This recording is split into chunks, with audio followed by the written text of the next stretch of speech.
This MACD strategy I'm about to show you is one of the highest win rate strategies you can possibly do in trading. It is very easy to use, works in almost every single market, and most importantly, it makes money. Well, enough talk, let's get straight into it. The MACD, or the Moving Average Convergence Divergence, is one of the most popular technical indicators used by traders. Essentially, this indicator uses moving averages to find trends in the market, and it's pretty damn good at it too. Now, if you're an experienced trader, you've probably used or heard about this MACD indicator before, but the MACD indicator by itself is just alright, to be honest. So make sure you watch this full video to see how I pair it with some other indicators to make it perform so much better. First things first, let's add the MACD indicator to our chart. To do that, you're going to go to TradingView or whatever chart website you prefer, and then you're going to go up here to the Indicators tab, type in MACD, and click this top one. Now that we have the MACD indicator added, let's make sure we know how the MACD actually works. The MACD is made up of 4 different components: the MACD line, the signal line, the histogram, and the zero line. The MACD line, which is the blue line, in most cases is usually a 12-day moving average. The signal line, which is the orange line, is usually a 26-day moving average. Next, we have the histogram, which represents the difference between the MACD line and the signal line. So, for example, the smaller the space between the two lines, the smaller the histogram gets. The bigger the space, the bigger it gets. You can also see once the MACD line crosses above the signal line, the histogram turns green, and if the MACD line crosses below the signal line, it turns red. And finally, we have the zero line, which basically represents the center of the MACD indicator. Now that we know the 4 components, let's make sure we know how to use them. The MACD indicator is insanely good at finding trends in markets. How you can tell if a chart is about to have an upward trend is by looking for a cross upwards between the MACD line and the signal line. For example, here the MACD crosses above the signal line, indicating the chart is in an upward momentum. And here the MACD crosses below the signal line, indicating it's in a downward momentum. You can also use the histogram to indicate how much momentum there actually is. So if the histogram is getting bigger, that means there is an increase in momentum. If it's getting smaller, there's a decrease in momentum. So how you actually want to use this indicator is by when the line crosses upwards, but only if they cross below the zero line. If they cross and it's above the zero line, you wouldn't want to enter the trade. It's the same concept with shorting. You only want to enter a short trade if the lines are crossing downward and it's above the zero line. So as you can see just by watching this indicator is extremely easy to use. But the problem most traders encounter is that they only use this indicator by itself. Let me tell you why this doesn't work. The MACD indicator works extremely well if the market is in a trend. So for example here, the MACD indicator is doing a great job indicating when the price is about to move upward because the chart is in an upward trend. But here the price is in a downward trend, but the MACD is still signaling to buy long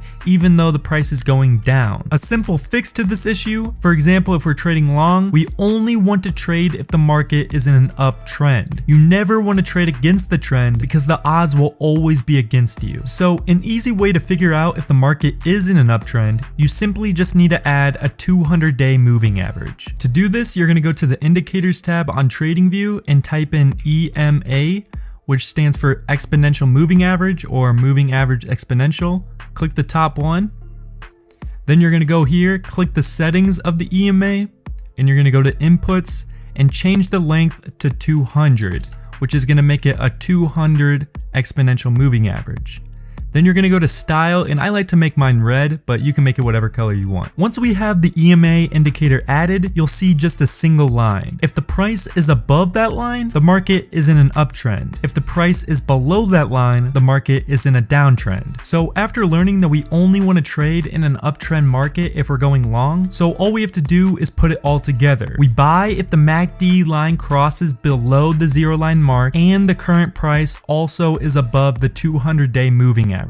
This will guarantee that you are only trading when the market is in an uptrend, which is a very powerful combo. If you wanted to short, you would do the exact opposite. So make sure the price is below the 200-day moving average and the MACD lines are crossing downward above the zero line. So as an example, we would want to enter a long trade right here because the MACD lines are crossing upwards below the zero line and the current price is above the 200-day moving average. Now what I like to do is set a stop loss below below the 200-day moving average. So the 200-day almost acts as a wall that the price has to break through to hit the stop loss. Then I like to have a 1.5 profit ratio for my profit target mark. So as you can see for this example, the strategy worked exactly as we wanted it to, and we made money. But we can still make this trading strategy even better. This MACD strategy combined with a 200-day moving average works extremely well only if there's a lot of price movement. Where the strategy starts to get kind of iffy and giving false signals is when the chart starts going sideways and losing momentum. So as you can see here, the chart is moving sideways and lost almost all of its upward momentum, and the MACD is giving lots of false signals. If you traded here, odds are you probably lost money. To fix this issue, we have to combine the MACD with price action. To do this, identify a key support or resistance where the price hits and bounces. So as you can see, the price goes down, hits this point, and reverses upwards. The next step is to wait for that price to hit the same key level again, and once it does, we are expecting the price to bounce off the support and go upwards just like it did before. But as a clear side note, just because we made this support and it bounced off this before doesn't mean that it'll always do it again. It can easily break through the support and drop lower if it has enough momentum. If we want to make sure the price is about to change in momentum, that's when we bring out the MACD indicator. So what you would do is make sure the price is above the 200-day moving average. Once the price hits the support made, wait for the lines on the MACD to cross below the 0 level, and that's when you enter the trade. I just revealed to you how the MACD 200-day moving average and using support and resistance levels gives an extremely high win rate with this strategy. All I ask in return is if you can take 2 seconds of your time and like this video. If you want to stay up to date with my future strategies, make sure to subscribe, because in my next video I'm planning to release a strategy that works even better than this MACD strategy. Hope you guys all learned something from this video, and I'll see you guys next time.